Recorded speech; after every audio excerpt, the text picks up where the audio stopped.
Hello. Welcome back to Sunday Stitching. I'm Claire. This is Purple Poppy. I'm a little bit quiet today, so you'll need to get your volume turned right up because, yeah, everyone's in bed. So, I found a lovely little plastic bag to keep everything in.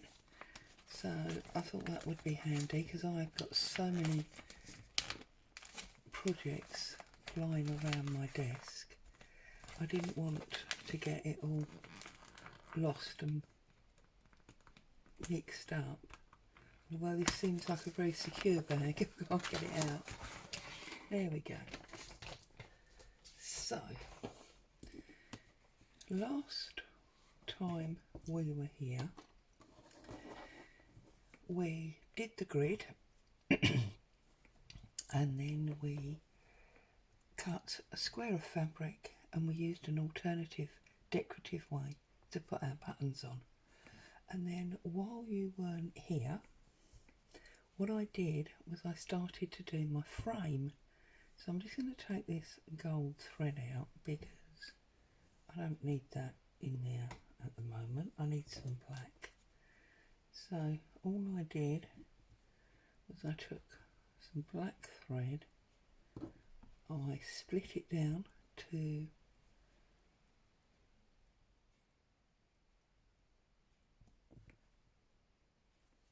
I split it down to the 3 threads as I said to you before, and I did a simple running stitch all the way around.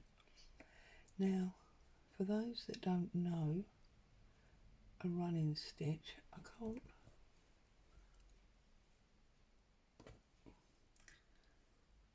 separate, I can't get my ends back together, sorry, I'm dithering around this morning. That's because it's early. No, that's not going to go in there.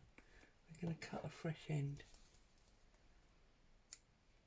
I tell you, this slow stitching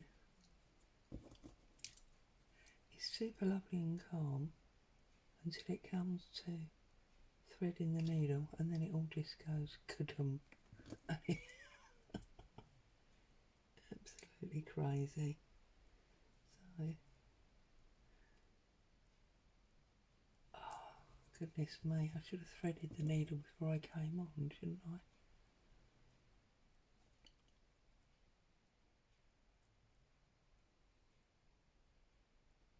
Seriously, you don't need to watch this, do you?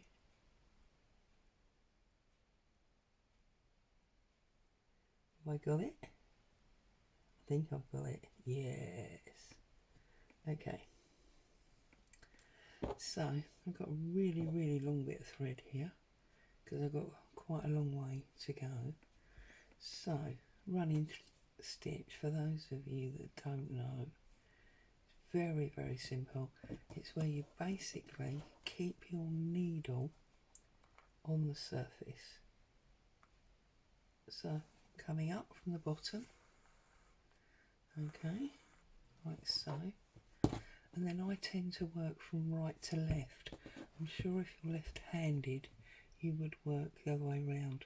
Find a stitch size that you like, that's probably about, I don't know, half a centimetre, and then try to keep your gap and your stitch size the same, and just come up, sorry this is down isn't it, and up and down and up and down, and look, I'm getting a gather on my needle, and then up,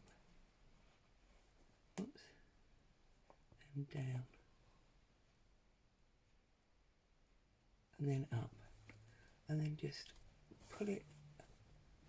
I tend to turn it round the other way then and just pull it through, and you get that lovely elongated dotted line, okay, just like that.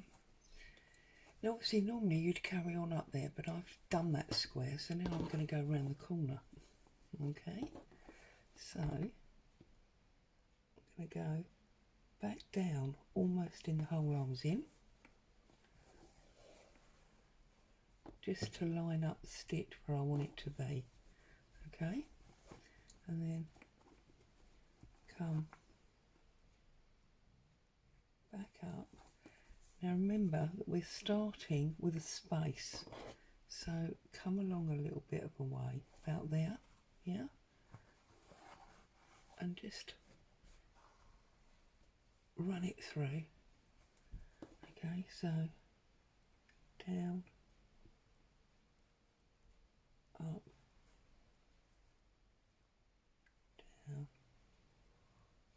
up, down, up.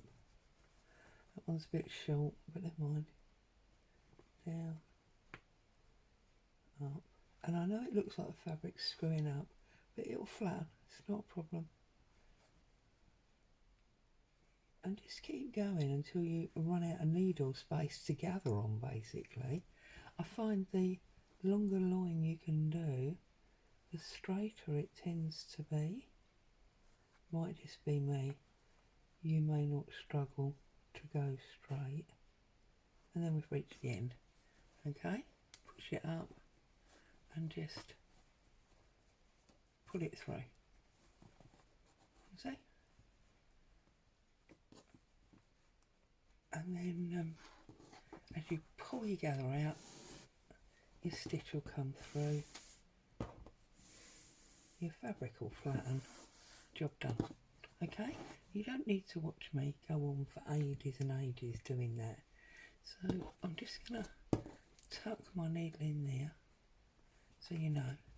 And then the reason I had the yellow thread on the needle was because I then just weaved backwards and forwards between those stitches. So I should have thought actually and threaded several needles before I started. Have I got one in here that's got a nice big eye? I could thread up another needle. I should have thought of that really originally, shouldn't I?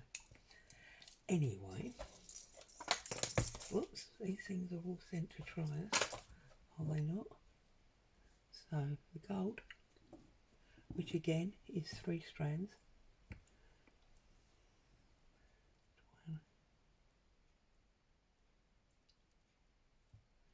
Seriously, watching me thread needles.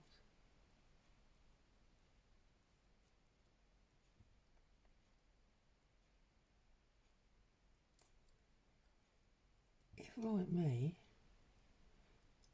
you struggle to thread a needle, and this is something that you started to enjoy doing, you may want to think about getting a needle threader.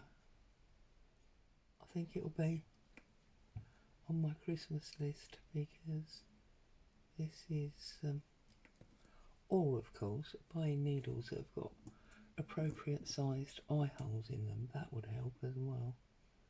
I'm just making do with the needles I've got here. Oh, for goodness sake, just a second, I'll be back. Okay, I'm back. So I've now threaded the needle. So I'm just going to show you how I came through with my gold thread. Okay, so all I did then was I went from the right, or the bottom, whatever you want to say, came through and then went the opposite way through that one.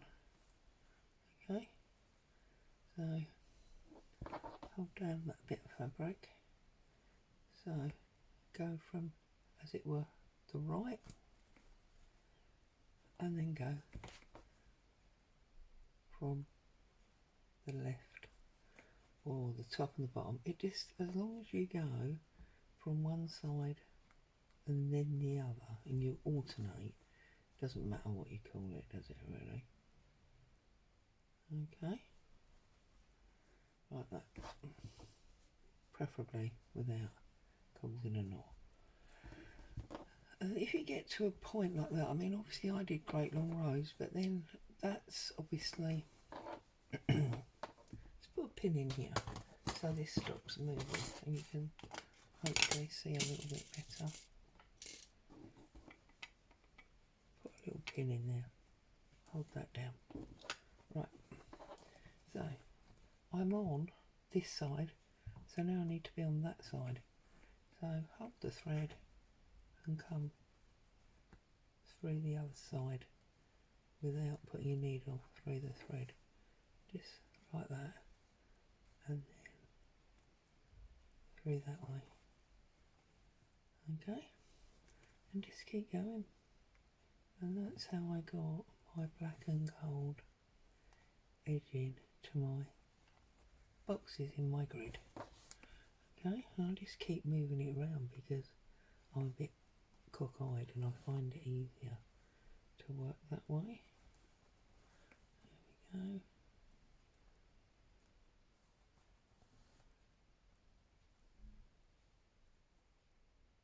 Around the corner.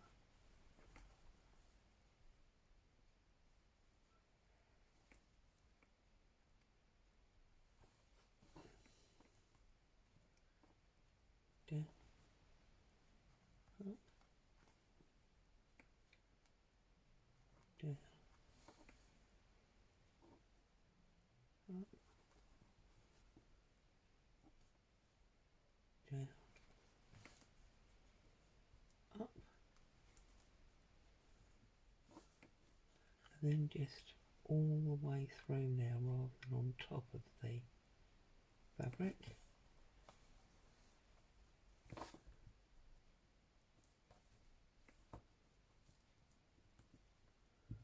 Make sure you haven't got a knot,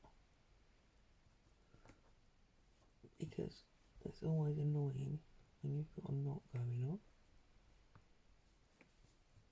There we go. And that's how I did all my edging, okay? And then obviously just tie it off on the back. And when I tie it off, I mean obviously everyone's got their own way, but I do one stitch like that, and then on the second stitch, making sure that you don't go all the way through. I could tell I'd gone through there. So you don't want to go through to the other side because you don't want to add a stitch to your decorative area, and then just wrap your thread around and pull it through, and then you've got a knot, and you can trim that off. Put that gold over there. So there you go. That's our edging. Just give it a little stretch out. Oh, sorry. That's our square. So now, I did while I was gone, thread a second needle, because I thought you didn't want to watch that all over again. I did do this one only 2 strands, so the actual embroidery floss, as I've said before, has 6 strands in it, so I've divided it by 3 this time rather than just in half. And we're going to do our next square. Now, because we now have this running stitch, I thought we could get really brave and we can do some joining of fabrics. So for some strange reason, I'm working on this middle row. So I want a piece that's just over half, about 2/3 of my square. I'm just going to cut up there. As you can see, totally unstraight as always.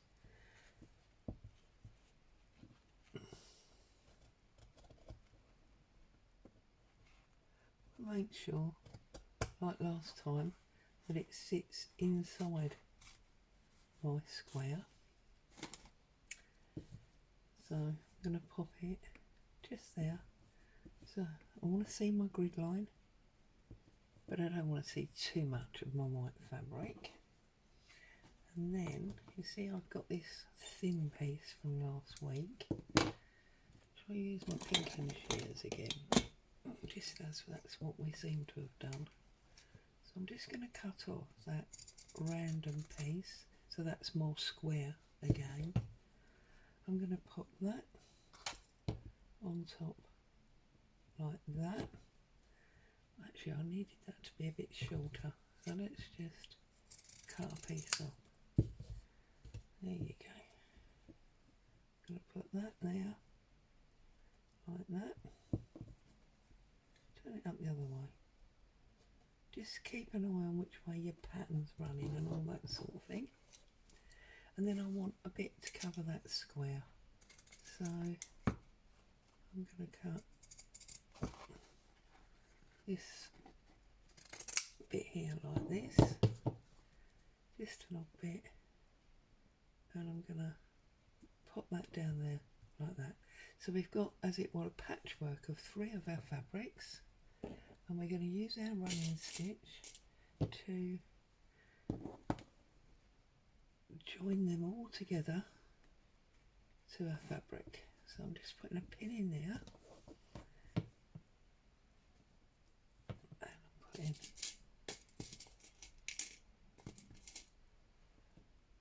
a pin in here as well, like that.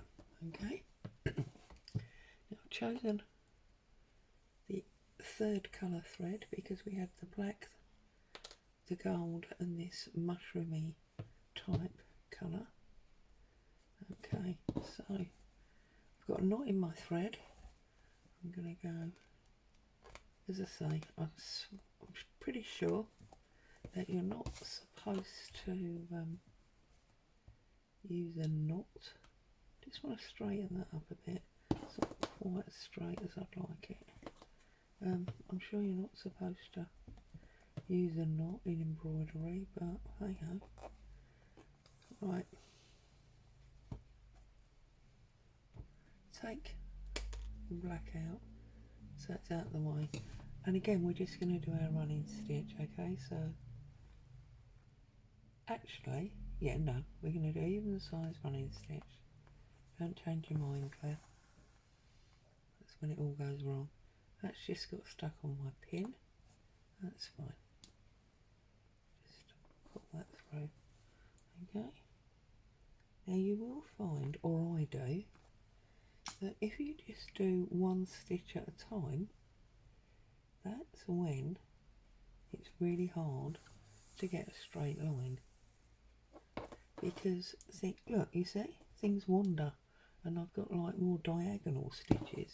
Whereas if you do the gather method that I showed you just now with a black thread, and you go like that, you tend to get a much more consistent line. Look, you see the difference? Well, at least I do anyway. So then what I'm going to do is I'm going to go back down, almost in the hole we came out of. Okay, and then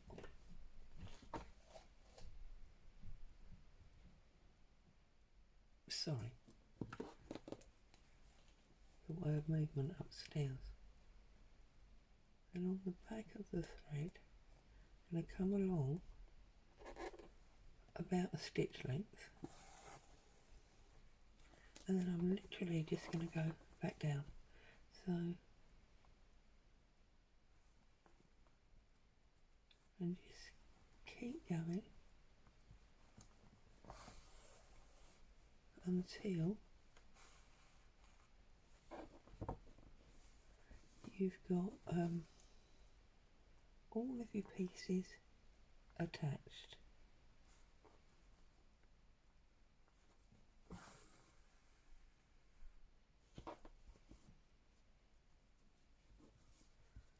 Like so. And you see I keep spinning it round so that it's where I want it to be. It's just because that's what works for me.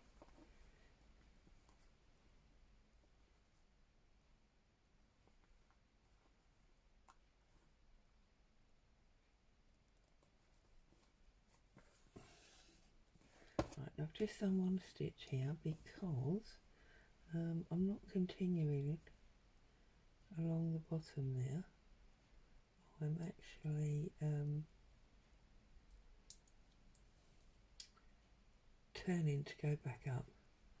See, and sometimes you get these really annoying thread stitches, although I've got to be honest and say I do believe that if you worked with shorter thread, this probably, wouldn't happen.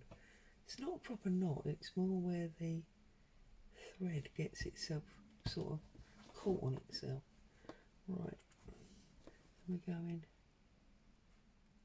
back again the way we came.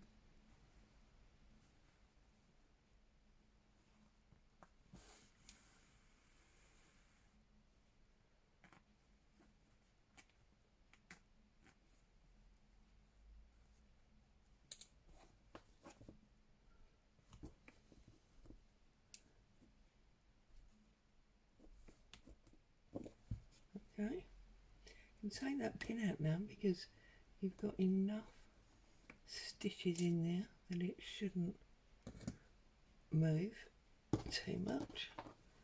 And another stitch.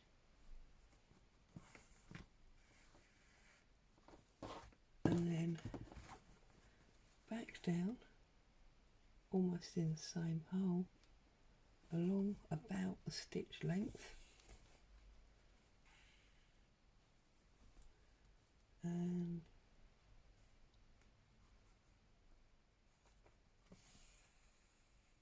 right, that's it. So then we get our continued stitch. Now you see I've almost missed the corner here, but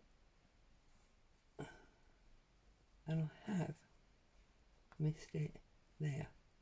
So we need to make sure that this mushroomy coloured piece, or whatever colour yours is, stays under that.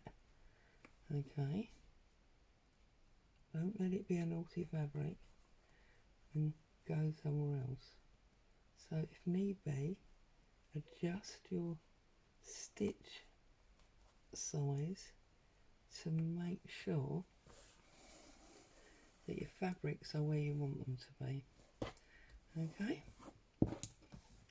now you can see I'm saying it wouldn't move, it has severely moved, so I'm going to have to put my pin back in there because now look, it's crept outside of my grid box, which I'm not happy about. So do you know what I'm going to do is I'm going to leave it, let it sit there on its diagonal, and I'm just going to trim a bit off because it's not supposed to be stressful.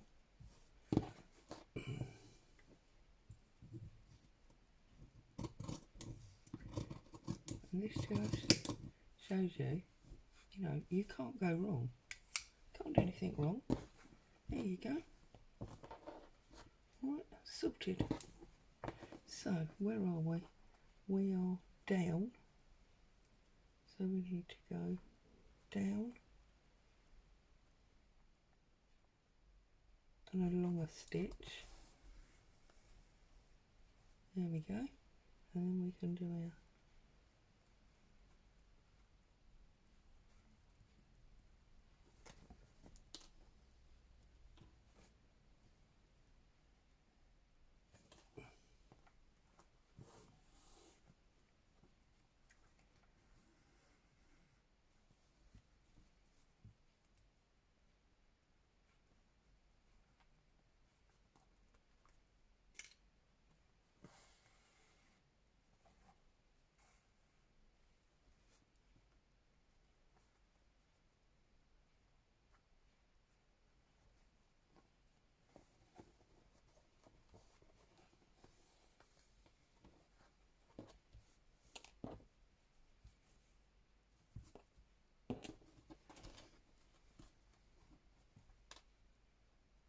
go again.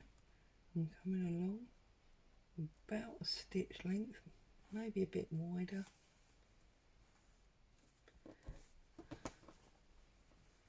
And we're going to do our line.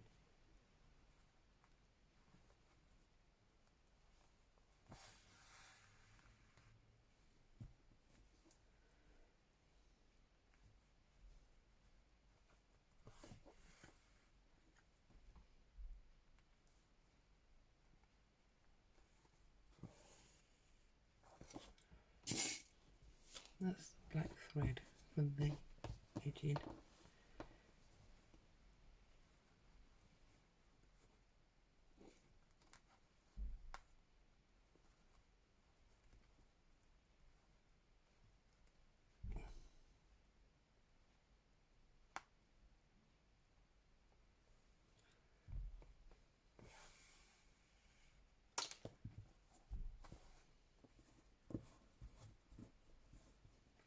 There you go. So we've used our running stitch to connect 3 pieces together. Okay, I'm at the top, so I need to go back down.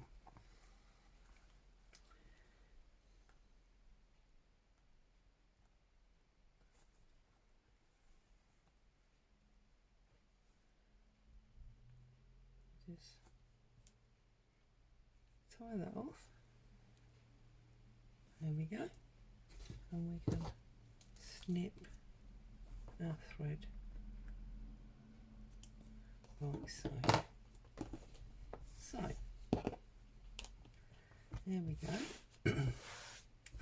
Week 2, we've done a running stitch that's held those 3 there. This edge is a little bit flappy, but again, I'm not worried about that. I've got a plan for that later on. Okay, so we've now got 2 squares done.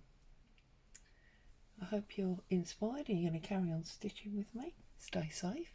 I'll see you in a couple of Sundays. Bye bye for now.